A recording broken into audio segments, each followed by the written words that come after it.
sort of like an outcast, even though we was an army. It was like something, you know, separate.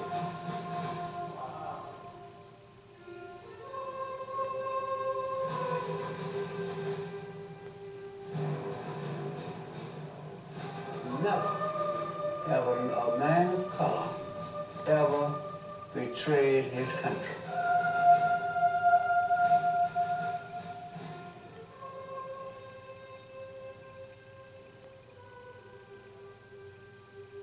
We was always never wanted, but always needed.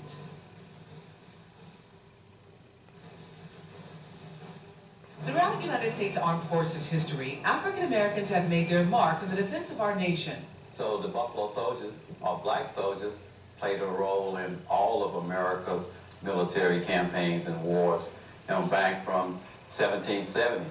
More than 5,000 black men served in the Continental Army during the American Revolutionary War. Thousands of others fought on land and on sea in the War of 1812. He played a very, very important part in the beginning of this, make of this country. In the Civil War, African Americans fight for freedom and dignity.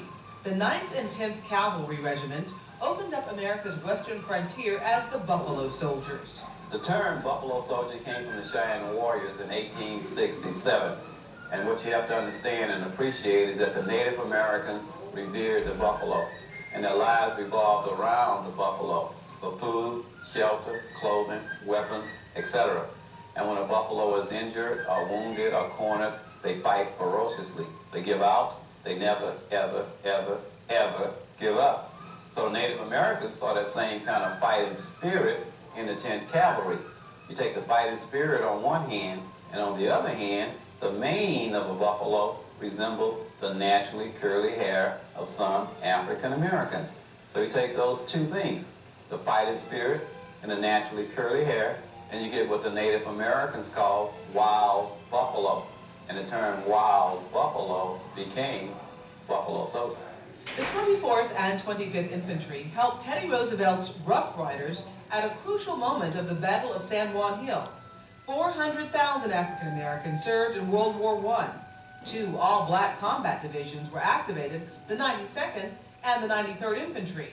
But it is under the command of the French Army that black American infantry proved their mettle on the battlefield. For their bravery, France awards black soldiers its highest medal, the Croix de Guerre, and the United States awards black soldiers from both units the Distinguished Service Cross. Despite their bravery, the number of black soldiers in the Army is severely reduced during the period between World War I and World War II.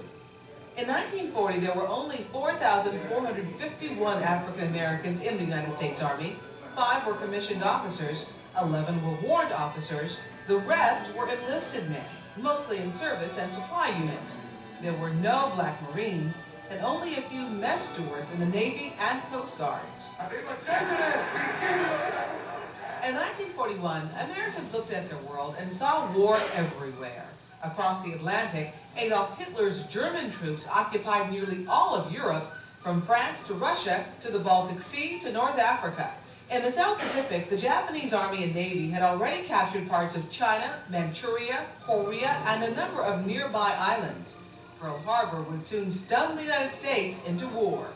December 1941, a date which will live in infamy.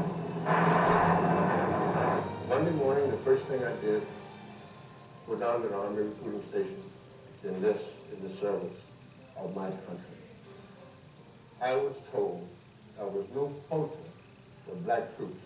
You've got to remember that this country was very discriminatory, segregated, and there was no change. First of all, black sailors, as sailors per se, other than as mess attendants or stewards, weren't permitted into the Navy. Well, and given the fact that I was in the segregated Army, that made no difference. I joined the Army to fight for the country, for my country, because I was born, raised, and nurtured by this country. And I saw no reason to slack off because of being segregated or being in a racist society. African American participation in the armed forces was regulated by firmly held beliefs. Blacks should be organized in segregated units. Blacks would not mind segregation. Blacks should be used only in service units. Blacks should not command whites. So when I got of age, I went down and joined the Army. It was hard for me to do so because at that particular time I had a quota of how many blacks they would accept in the military. The motivation was basic. I'm a black man, I was colored.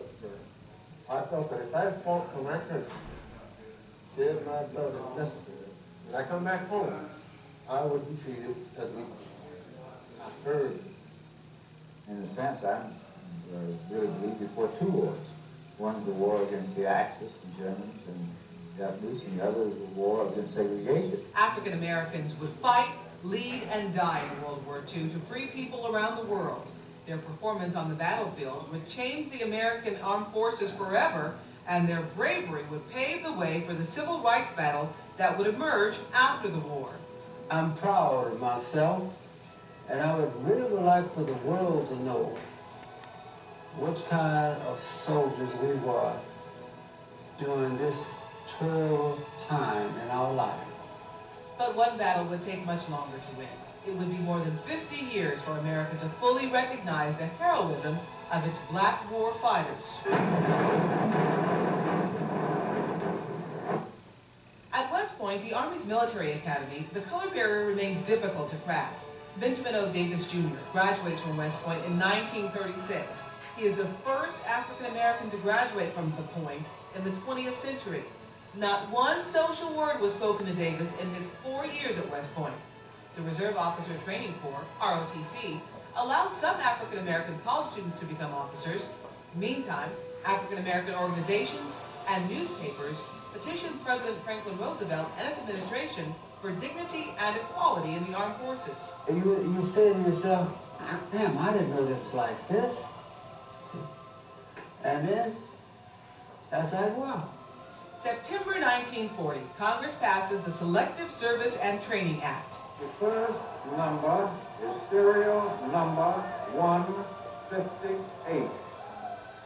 It promises that black Americans will be represented in the armed forces in proportion of the general population.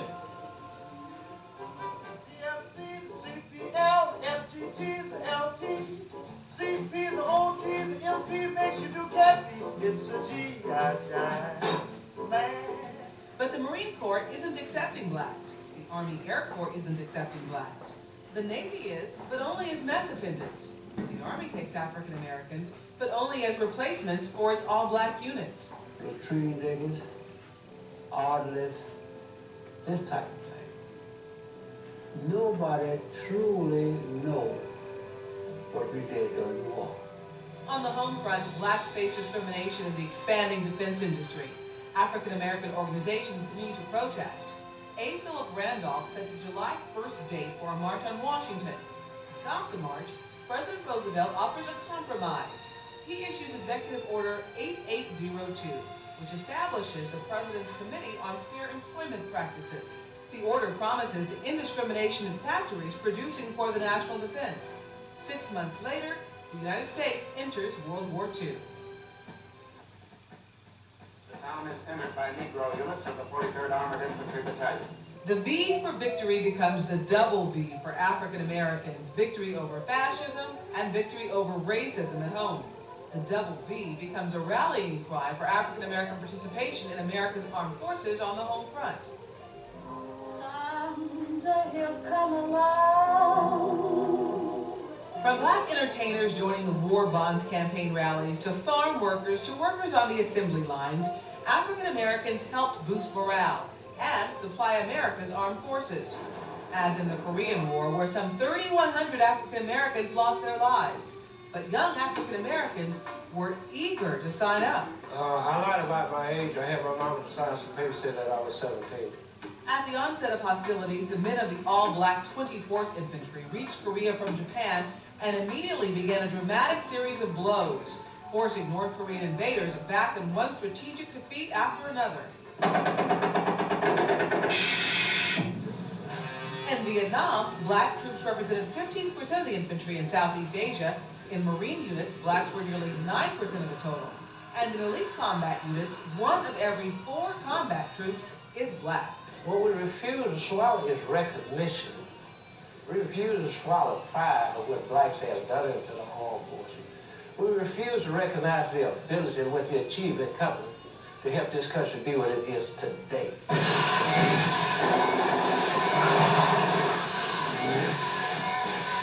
In Operation Desert Storm to the war in Iraq, African Americans have proudly served their country. But thanks to the uniform and thanks to this country, it made me somebody. And till the day I die, I'll always be somebody because of what the United States Army done for me. I realized that we were brought over here from Africa and used as slaves. Okay. But this is the only land that we knew of. On the 6th day of July this year, I'll be 70 years old. And if I could go back into combat in my field condition to do what I did for America, I'd do it all over again. And it's because of that kind of patriotism and legacy of accomplishment that Paul Matthews created the Buffalo Soldiers Museum. Well, I first read about the Buffalo Soldiers when I was a cadet at Prairie View A&M University back in the 1960s, and read 2 paragraphs in one military book about the Buffalo Soldiers and became very intrigued about these black men in the blue uniform. And it started me on a 30-year journey of collecting artifacts, documents, memorabilia, rifles that led to the displays that you see here today. Displays that help educate the many people unaware of the rich history of African Americans in the armed forces. People are just overwhelmed and at awe of the contributions made by the Buffalo Soldiers. I mean, they just didn't have a clue that now without the Buffalo Soldiers, the westward movement would have been delayed 50 years. I mean, they don't have a clue as to what black folks did in the military. I mean, we fought in every military campaign. I mean, to summarize what we say and do here is that we were always there. The definitive word being always. Our mission is to preserve, promote, and perpetuate the honor and legacy of the brave men and women who fought, bled, and died for America. And we want the world to know that. I mean, and this is not a black museum, but an American history institution. And we may focus on, we may feature black people, but it's all about American history.